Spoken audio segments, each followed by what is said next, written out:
Azərbaycan Prezidenti İlham Əliyev və Türkmənistan Prezidenti Sərdar Berdi Məhəmmədov bugün Şuşada Bülbülün ev muzeyində olublar.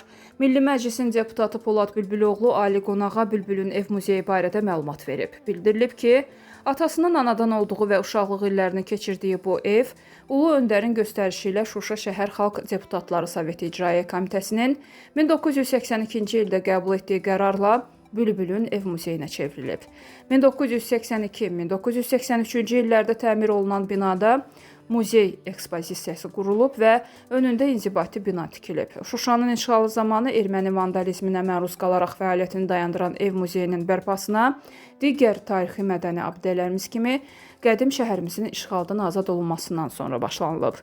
Həyətdə Bülbülün yeni büst ucaldılıb. Bununla yanaşı, Şuşanın işğalı dövründə vandalizmə məruz qalmış büst də erməni işğalçılarının mədəni irsimizə qarşı törədilmiş cinayətlərin əyani sübutu kimi burada saxlanılır.